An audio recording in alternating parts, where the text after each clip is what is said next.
High everyone, welcome to teens buddy Arunima. আশা করি সবাই তোমরা ভালো আছো, সুস্থ আছো। আজকে অষ্টম শ্রেণীর দশম চ্যাপ্টার থেকে বন্যপ্রাণী সংরক্ষণ নিয়ে আলোচনা করব। সবার প্রথমেই তোমাদের কাছে ক্ষমা চেয়ে নিচ্ছি, আমার গলার অবস্থা খুব খারাপ, টনসিলাইটিসে ভয়েস একদম ভেঙে গেছে, প্রচণ্ড কাশি, সেজন্য সাউন্ড হয়তো তোমাদের কাছে খুব একটু আসতে যেতে পারে, বা হয়তো আমি কথার মাঝে মাঝে কাশি হতে পারে, তার জন্য আগে থেকেই ক্ষমা চেয়ে নিচ্ছি। চলো শুরু করা যাক আজকের পর্ব। আলোচনার প্রথমেই আসি এই যে জীব বৈচিত্র্য। এই জীব বৈচিত্র্য মানুষের কি কি কাজে লাগে। দেখো, এই যে জীব বৈচিত্র্য, এটা মানুষের নানাভাবে কাজে লাগে। যেমন খাদ্যের ক্ষেত্রে আমরা এত ভ্যারাইটি যে খাদ্য পাই, সেটা জীব বৈচিত্র্যের জন্য। বাসস্থান যে তৈরি হচ্ছে, খড় বাঁশ সমস্ত কিছু, এগুলো বিভিন্ন জীববৈচিত্র্য থেকেই আসছে। তারপর ধরো আমাদের পোশাক, জ্বালানি, তারপর বিভিন্ন যে ওষুধ তৈরি হচ্ছে, এই সমস্ত কিছুই কিন্তু আমরা পাচ্ছি জীববৈচিত্র্যের এত ভ্যারাইটি, মানে এত রকম জীববৈচিত্র্য থাকার জন্যই। তাছাড়াও ধরো বাণিজ্যিক বেশ কিছু উপকরণও আমরা কিন্তু এই মানে জীববৈচিত্র্যের জন্যই পাই। কিন্তু আমরা আমাদের কাজের জন্যই যে জীববৈচিত্র্যকে এতভাবে ব্যবহার করছি, যে জীববৈচিত্র্য নিজেদের সংখ্যা, জীববৈচিত্র্যটা কমে যাচ্ছে। ঠিক আছে, সেই জীববৈচিত্র্য কমে যাওয়ার কী কী কারণ আছে, এটা কিন্তু খুব ভালো করে পড়বে, বইতে পয়েন্ট সমস্ত দেওয়াই আছে, আমি এখানে এক্সপ্লেন করছি, ভালো করে শুনতে থাকো। দেখো, প্রথমেই যে কারণ সেটা হলো মানে সম্পদের যথেচ্ছ ব্যবহার।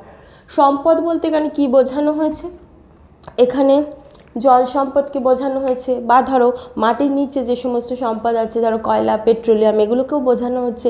তারপর ধরো এই যে প্রকৃতিতে অবস্থান করছে যে মাটি, সেটাও আমাদের কাছে একরকম সম্পদ। এই সমস্ত সম্পদগুলোই আমরা যথেচ্ছ ব্যবহার করছি, মানে জল ধরো নষ্ট করছি, বা জলকে কল খুলে রেখে দিচ্ছি, বা ধরো কয়লা, পেট্রোলিয়াম, এগুলো প্রচুর পরিমাণে ব্যবহার করছি, যেখানে হেঁটেও যতটা যাওয়া যায় সেটা না গিয়ে গাড়ি করে গিয়ে পেট্রোলিয়াম, পেট্রোল ডিজেল এগুলোর খরচ অনেক বাড়িয়ে দিচ্ছি। এইভাবে কিন্তু আমরা এই যে সম্পদগুলোর নিজেরাই মানে নষ্ট করে ফেলছি, যাতে পরের প্রজন্মের জন্য কিন্তু এটা আর থাকছে না। পরের যে পয়েন্ট সেটা হলো বন কেটে ফেলা। বন কেটে ফেলার ফলে এই যে জীববৈচিত্র্য, এটা হারিয়ে যাচ্ছে। তারপরের পয়েন্ট দেখো, বন্য প্রাণীর বাসস্থান নষ্ট করা। স্বাভাবিকভাবেই বন যদি কেটে ফেলা হয়, বন্য প্রাণীর বাসস্থান এমনিই নষ্ট হয়ে যাচ্ছে। পরিবেশকে দূষিত করা, যেখানেই যা ইচ্ছা খাচ্ছি, ধরো এই যে কোনো খাবারের যে কভার সেটা ফেলে দিচ্ছি, প্যাকেট ফেলা হচ্ছে, জলের বোতল ফেলা হচ্ছে, এগুলো করেও আমরা জলের মানে প্রকৃতিকে নোংরা করছি। এবার এই প্রকৃতি নোংরা করার মাধ্যমে কি হচ্ছে, মাটিতে মিশছে। সে ধরো প্লাস্টিক বা প্যাকেট বা জলের বোতল মাটির সাথে তো সম্পূর্ণ মিশে যাচ্ছে না, মাটিকে দূষণ করছে। এইভাবেও কিন্তু আমরা মানে যে জীববৈচিত্র্য, সেটাকে মানে নিজেদের অজান্তেই নষ্ট করে ফেলছি। তারপরের পয়েন্ট হলো অন্য দেশ বা অন্য জায়গা থেকে অপরিচিত প্রজাতিকে নিয়ে আসা। এখানে আমি একটা গল্প বলতে চাই। কচুরিপানা, যেটা তোমরা নদী পুকুরে দেখতেই পাও, এটা কিন্তু প্রকৃতপক্ষে আমাদের দেশে ছিল না।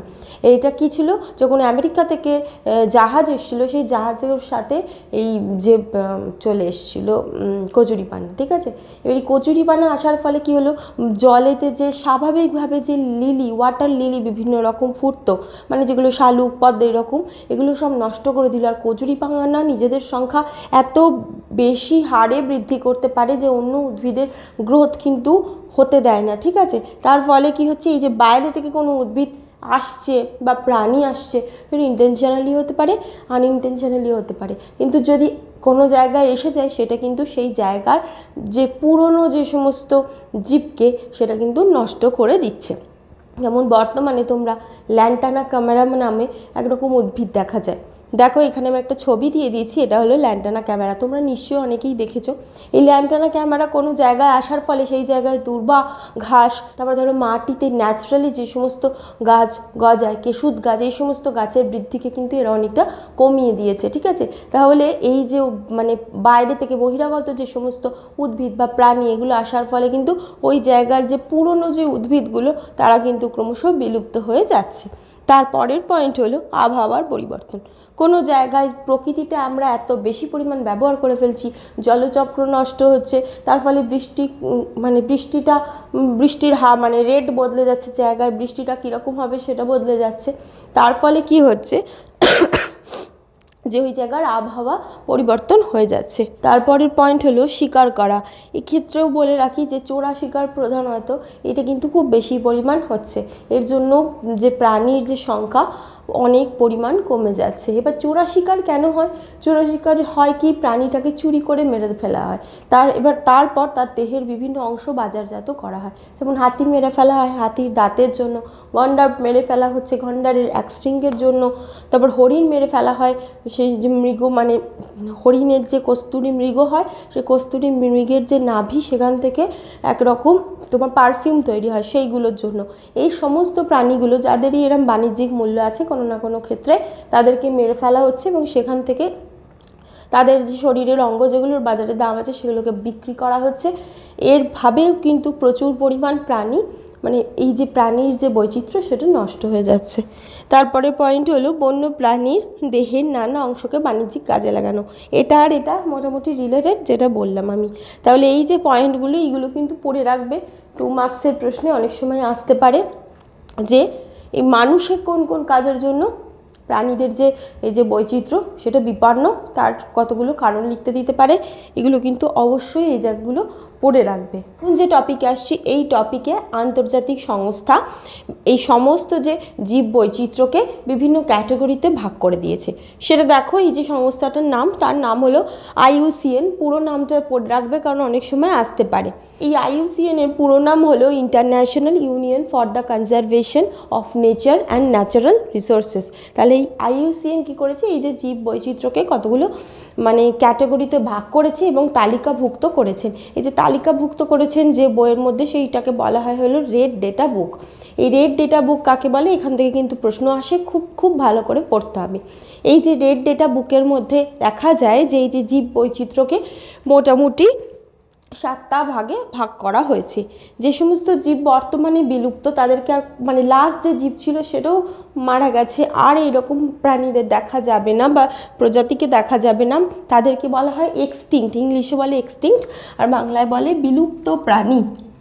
যেমন উলি ম্যামথ, প্যাসেঞ্জার পিজিয়ন, তারপর ডোডো পাখি, যেটা এগুলোকে কিন্তু বর্তমানে আর দেখা যাবে না, সেই জন্য এদেরকে এক্সটিংক্ট বলা হয়।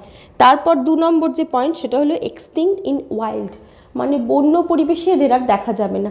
এদেরকে ধরো চিড়িয়াখানা বা ধরো এমন কোনো জায়গায় খাঁচায় বন্দি করে রেখে তাদেরকে প্রজনন করে তাদের সংখ্যা বৃদ্ধি করানো হচ্ছে, সেইটাই হলো এক্সটিংক্ট ইন ওয়াইল্ড। মানে একটা বন্য পরিবেশে এদেরকে তুমি দেখতে পাবে না। এদের মধ্যে একটা হলো নর্দার্ন হোয়াইট রাইনোসেরাস, ঠিক আছে।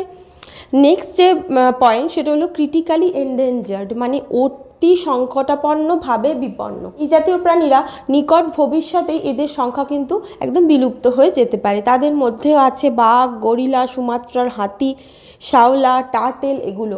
আচ্ছা, এই যে উদাহরণ যেগুলো বলছি এগুলো কিন্তু তোমাদের বইতে নেই, তোমরা কিন্তু অবশ্যই এগুলো লিখে নেবে, কারণ এই মানে উদাহরণ দিয়ে না মাল্টিপল চয়েস দেয়, কীরকম বিপন্ন প্রজাতির হলো বলে অনেকগুলো টিকমার্ক দিতে পারে, চয়েস দিতে পারে।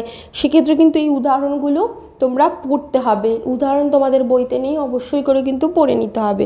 তারপরের যে পয়েন্ট সেটা হলো বিপন্ন বা এন্ডেঞ্জার, মানে সামনেই যে এরা বিলুপ্ত হবে এরম নয়, কিন্তু ভবিষ্যতে এরা বিলুপ্ত হওয়ার, বন্য পরিবেশে এদের বিলুপ্ত হওয়ার চান্স আছে। যেমন হলো রয়্যাল বেঙ্গল টাইগার, একশৃঙ্গ গন্ডার, এশিয়াটিক লায়ন টেলড ম্যাকা, খাড়ির কুমির, শকুন, তুষার চিতা, এগুলোর মধ্যে এই লায়ন টেলড ম্যাকাক হলো একরকম হনুমানের মতো প্রাণী। এদের মধ্যে ক্রিটিক্যালি এন্ডেঞ্জার্ড আর ভালনারেবল, বিশেষ করে এইটা আর এইটা, এই দুটো খুব ভালো করে পড়বে, কারণ এই দুটো দিয়ে কিন্তু প্রশ্ন আসে, উদাহরণ আসে, খুব ভালো করে পড়বে। উদাহরণ সব কটা পারলে মুখস্থ করবে, ঠিক আছে। এর পরের যে পয়েন্ট সেটা হলো বিপদগ্রস্ত বা ভালনারেবল। নিকট ভবিষ্যতে এদের মানে লুপ্ত হওয়ার চান্স না থাকলেও অদূর ভবিষ্যতে কিন্তু এরা লুপ্ত হওয়ার সম্ভাবনা আছে বা এদের পরিবেশ থেকে হারিয়ে যাওয়ার সম্ভাবনা আছে। তাদের মধ্যে হলো নীলতিমি, পোলার বিয়ার। তারপরের যে পয়েন্ট সেটা হলো কম বিপদগ্রস্ত। এদের মধ্যে তো নানান উদাহরণ আছে, আমরা প্রধানত যেগুলো বিপদগ্রস্ত সেগুলোই আমরা বেশি করে পড়ি, কারণ তাদেরকে মানে প্রিজার্ভ করবার বেশি প্রয়োজন। তারপরের যে পয়েন্ট সেটা হলো তথ্য অনুপস্থিত, মানে এখানে অনেক ডেটা কালেক্ট করা নেই, সেই জন্য ক্যাটেগরাইজ করা যাচ্ছে না। আর তারপর হলো নট ইভ্যালুয়েটেড, ঠিক আছে। তাহলে এইগুলো ছেড়ে দাও, কিন্তু প্রধানত এই ওপর থেকে তোমরা এই প্রথম 5টা খুব ভালো করে পড়বে, তার মধ্যে 3 আর 4 নম্বরটা তো খুবই ভালো করে পড়বে, মানে ক্রিটিক্যালি এন্ডেঞ্জার্ড আর এন্ডেঞ্জার্ড এই দুটো খুব ভালো করে এখান থেকে পড়তে হবে, এটা দিয়ে কিন্তু প্রশ্ন আসে, ঠিক আছে। আর রেড ডেটা বুক কাকে বলে, কে রেড ডেটা বুকটা কই তৈরি করেছে, সেখানে কী আছে, এগুলো দিয়েও প্রশ্ন আসে, খুব ভালো করে পড়তে হবে। এরপর আসি জীব বৈচিত্র্য সংরক্ষণে। জীব বৈচিত্র্য সংরক্ষণ কী কীভাবে সম্ভব আমি ছকাকারে বোর্ডে লিখেছি দেখো। প্রথম হলো ইন সিটু সংরক্ষণ আর এক্স সিটু সংরক্ষণ। তাহলে এই যে জীব বৈচিত্র্য এটাকে দুভাবে সংরক্ষণ করা যায়, একটা হলো ইন সিটু সংরক্ষণ আর একটা হলো এক্স সিটু সংরক্ষণ। এবার ভালো করে আমি এগুলো মানে ছকাকারে বলার সাথে সাথে এক্সপ্লেন করতে থাকবো, তোমরা পুরো ভিডিওটা ক্লিপ না করে দেখো, কারণ অনেকেই তোমরা আমাকে কমেন্ট করো যে কমেন্টগুলো কিন্তু আমি ভিডিওর মধ্যেই বলে দিয়েছি, দেখলে যাতে তোমাদের বই পড়লেই খুব তাড়াতাড়ি পড়াটা তৈরি হয়ে যায়, সেই জন্যই আমার এগুলো বলার উদ্দেশ্য। রিপিটেড যে প্রশ্ন আমি অলরেডি ভিডিওতে ক্লিয়ার করে দিয়েছি সেই প্রশ্ন কিন্তু আবার আসছে, তাই আমি রিকোয়েস্ট করবো তোমরা প্লিজ প্লিজ ভিডিওটা পুরোটা দেখো। দেখো প্রথমে আসি যে ইন সিটু সংরক্ষণ, নাম থেকেই বুঝতে পারছো ইন সিটু মানে প্রাণীটা প্রথম থেকেই যেখানে বাস করছে তাকে সেইখানে রেখেই সংরক্ষণ করা হচ্ছে, সেটা হলো ইন সিটু সংরক্ষণ। মানে ধরো গুজরাটের গির রাজ্যে গির এই জায়গাটায় প্রচুর পরিমাণে লায়ন বা সিংহ পাওয়াই যায়, এবার এখন সিংহের সংখ্যা ক্রমশ হ্রাস পাচ্ছে, সেই জন্য তাকে ওই জায়গায় রেখেই সংরক্ষণ করা হচ্ছে, এইটাই হলো ইন সিটু সংরক্ষণ। আর এক্স সিটু সংরক্ষণ কি, এক্স সিটু মানে সেই জায়গায় যে জায়গায় প্রাণী বড় হয়েছে জন্মগ্রহণ করেছে সেই জায়গায় রেখে তাকে আর সংরক্ষণ করা যাচ্ছে না, তাকে সেখান থেকে তুলে এনে অন্য একটা নির্দিষ্ট জায়গায় রেখে সংরক্ষণ করা হচ্ছে, সেটাকেই বলা হচ্ছে এক্স সিটু সংরক্ষণ। যেমন সেগুলো করা হয় চিড়িয়াখানায়, বটানিক্যাল গার্ডেনে, ক্রায়ো সংরক্ষণে, অ্যাকোয়ারিয়ামে। এগুলো অ্যাকোয়ারিয়াম বলতে বাড়ির অ্যাকোয়ারিয়াম খুব ছোট একটা নমুনা হয়ে যাবে, কিন্তু ধরো অনেক দেশেই অনেক বড় বড় অ্যাকোয়ারিয়াম আছে যেখানে জলজ প্রাণীদেরকে সংরক্ষণ করা হয়, সেক্ষেত্রে কি করা হয়েছে সমুদ্র থেকে তাদের তুলে এনে একটা নির্দিষ্ট জায়গায় তাদেরকে সংরক্ষণ করা হয়েছে। তাহলে বুঝতে পেরেছো ইনসিটু আর এক্সিটু সংরক্ষণের পার্থক্য। এবার আসি ইনসিটু সংরক্ষণের কী কী ভাগ আছে। ইনসিটু সংরক্ষণ প্রধানত 4টে ভাগে বিভক্ত: জাতীয় উদ্যান বা ন্যাশনাল পার্ক, অভয়ারণ্য বা স্যাংচুয়ারি, সংরক্ষিত বনাঞ্চল বা রিজার্ভ ফরেস্ট, বায়োস্ফিয়ার রিজার্ভ। ঠিক আছে, এই জাতীয় উদ্যান বা ন্যাশনাল পার্কে কি হয়, এটা কেন্দ্রীয় সরকার এটা দেখাশোনা করে আমাদের দেশে, তার সাথে এই জায়গায় বিভিন্ন রকম উদ্ভিদ প্রাণী সব একসাথেই থাকে এবং এই জায়গায় এগুলোকে সংরক্ষণ করা হয়। আচ্ছা, এই যে ন্যাশনাল পার্কের ক্ষেত্রে এই জায়গায় কিন্তু মানে বাইরে থেকে লোক ঢুকতে দেওয়া হয়, কিন্তু আগ্নেয়াস্ত্র নিয়ে প্রবেশ নিষিদ্ধ। যেমন পশ্চিমবঙ্গের গরুমারা, জলদাপাড়া ন্যাশনাল পার্ক, উত্তরপ্রদেশের কানহা, শিবপুরি এগুলো ন্যাশনাল পার্ক। ঠিক আছে, তাহলে এই ন্যাশনাল পার্কে কিন্তু ভ্রমণ সম্ভব, গিয়ে প্রাণী দেখাও সম্ভব, কিন্তু এখানে আগ্নেয়াস্ত্র নিয়ে প্রবেশ করতে দেওয়া হয় না। পরের যে পয়েন্ট সেটা হলো অভয়ারণ্য বা স্যাংচুয়ারি। এটা রাজ্য সরকারের অধীনে, রাজ্য সরকার এই অংশের দেখাশোনা করেন, এই জায়গায় উদ্ভিদের সাথে সাথে কোনো নির্দিষ্ট যে বিপন্ন প্রাণী সেটাকেও সংরক্ষণ করা হয়। পশ্চিমবঙ্গের বেথুয়া ডহরি, তারপর ধরো কর্ণাটকের বন্দিপুর, এগুলো হলো এক একটা অভয়ারণ্য। তারপর আসি সংরক্ষিত বনাঞ্চল বা রিজার্ভ ফরেস্ট। এই রিজার্ভ ফরেস্টও রাজ্য সরকারেরই অধীনে, রাজ্য সরকারই এটা দেখাশোনা করেন, কিন্তু এখানে সাধারণের প্রবেশ একেবারে নিষেধ, মাত্র গবেষণার কারণে এখানে ঢোকার পারমিশন করালে তবেই সেখানে মানে ঢোকা পসিবল। এই জায়গায় যে সংরক্ষিত বনাঞ্চল মানেই বুঝতে পারছো তো, এখানে গাছপালাকেও সংরক্ষণ করা হয়, তার সাথে বেশ কিছু প্রাণীকেও সংরক্ষণ করা হয়। পশ্চিমবঙ্গে অবস্থিত সংরক্ষিত বনাঞ্চলের নাম হলো বৈকুণ্ঠপুর, চাপড়ামারি, অসমের কাজিরাঙা, গুজরাটের গির, এগুলো সবই হলো সংরক্ষিত বনাঞ্চলের মধ্যে পড়ে। তারপর আসি বায়োস্ফিয়ার রিজার্ভ। বায়োস্ফিয়ার রিজার্ভে কী করা হয়, গোটা বাস্তুতন্ত্রটাকে প্রিজার্ভ করা হয়, মানে হলো স্থলভূমি, জলভূমি পুরো, তার সাথে সেই জায়গার উদ্ভিদ প্রাণী সমস্ত গোটা বাস্তুতন্ত্রটাকে মানে রক্ষা করা হচ্ছে, সংরক্ষণ করা হচ্ছে, সেইটাকেই বলে হলো বায়োস্ফিয়ার রিজার্ভ। যেমন পশ্চিমবঙ্গের সুন্দরবন, অসমের মানস, তারপর হলো তামিলনাড়ুর নীলগিরি, এই সমস্তগুলোই হলো মানে বায়োস্ফিয়ার রিজার্ভ। তারপর আসি এক্সিটু সংরক্ষণে। এক্সিটু সংরক্ষণ বলতে আগেই আমি বললাম যে আলাদা আলাদা প্রাণীদেরকে সেই জায়গা থেকে তুলে নিয়ে গিয়ে সংরক্ষণ করা হচ্ছে। যেমন অ্যাকোয়ারিয়ামে বিভিন্ন জলজ প্রাণীদেরকে সংরক্ষণ করা হচ্ছে। চিড়িয়াখানাতেও যে সমস্ত প্রাণীদের সংখ্যা একদম কমিয়ে এনেছে বা কমে গেছে তাদেরকে রাখা হচ্ছে। বটানিক্যাল গার্ডেনেও কী করা হচ্ছে, বিপন্ন যে সমস্ত উদ্ভিদ সেগুলোকে এই জায়গায় এনে পালন করা হচ্ছে, ওদের সংখ্যা বৃদ্ধি করা হচ্ছে। আর এরপর হলো ক্রায়ো সংরক্ষণ। এই ক্রায়ো সংরক্ষণ খুব ভালো করে পড়বে। ক্রায়ো সংরক্ষণ কি মানে, এক্ষেত্রে ধরো কোনো উদ্ভিদ বা প্রাণীর কলা বা কোষ বা ধরো জনন কোষ বা ধরো বীজ, যে কোনো কিছুকে খুব কম তাপমাত্রায় মানে -196°C তাপমাত্রাতে এদেরকে জমিয়ে রাখা হচ্ছে এবং পরবর্তীকালে এদেরকে ব্যবহার করা হচ্ছে, তাকেই বলছে হলো ক্রায়ো সংরক্ষণ। আচ্ছা, ক্রায়ো সংরক্ষণ কোথায় কাজে লাগবে? ধরো তুমি এমন একটা উদ্ভিদ বা উদ্ভিদের ধরো এমন একটা বীজ পেয়েছো যে বীজটা লাস্ট একটাই বীজ পৃথিবীতে আছে, ঠিক আছে, এবং সেই বীজ থেকে কিন্তু তুমি নতুন উদ্ভিদ তৈরি করতে চাও, তখন সেই বীজটা এনে যাতে প্রাকৃতিকভাবে সেটা নষ্ট না হয়ে যায়, সেই নষ্ট হওয়ার হাত থেকে বাঁচানোর জন্য ক্রায়ো সংরক্ষণ করতে হবে, ঠিক আছে। ক্রায়ো সংরক্ষণ করা হয় হলো তরল নাইট্রোজেন মাধ্যমে, মানে তরল নাইট্রোজেনের মধ্যে কোনো জিনিসকে মানে কোনো কলা বা কোষ বা টিস্যু এগুলোকে ঢুকিয়ে রাখলে সেটা ভালো থাকে এবং বহু বছর অবধি সেটা জীবিত অবস্থাতেই থাকে, ঠিক আছে। এখানে এই ক্রায়ো সংরক্ষণ করা হয়, সেই পুরো সংগ্রহশালাটার টেম্পারেচার থাকে -136°C, আর এইগুলোকে তরল মাধ্যমে যে নাইট্রোজেনের মধ্যে রাখা হয় সেটা হলো -196°C, ঠিক আছে। তরল নাইট্রোজেনের মধ্যে রাখা হয় এতটা বেশি এতটা মাইনাস টেম্পারেচারে থাকে বলে ওই জীবটা ওই যে অংশটা ওটা কিন্তু বহু বছর ভালো থাকে। এই ক্রায়ো সংরক্ষণের মাধ্যমে উদ্ভিদের ভ্রূণ, মুকুল, বীজ, তারপর প্রাণীদের সিমেন, উসাইড, বিভিন্ন কলা কোষ এগুলো সংরক্ষণ করা যেতে পারে। তাছাড়াও ছত্রাক, মস এগুলো সংরক্ষণ করা যেতে পারে। এরপর আসি বসুন্ধরা শিখর সম্মেলন বা আর্ট সামিটে। এটা খুব ইম্পর্টেন্ট, খুব ভালো করে পড়বে। কত সালে হয়েছিল, কী সূচনা, কী কর্মসূচি নেওয়া হয়েছিল, কেন নেওয়া হয়েছিল, খুব ইম্পর্টেন্ট এটা।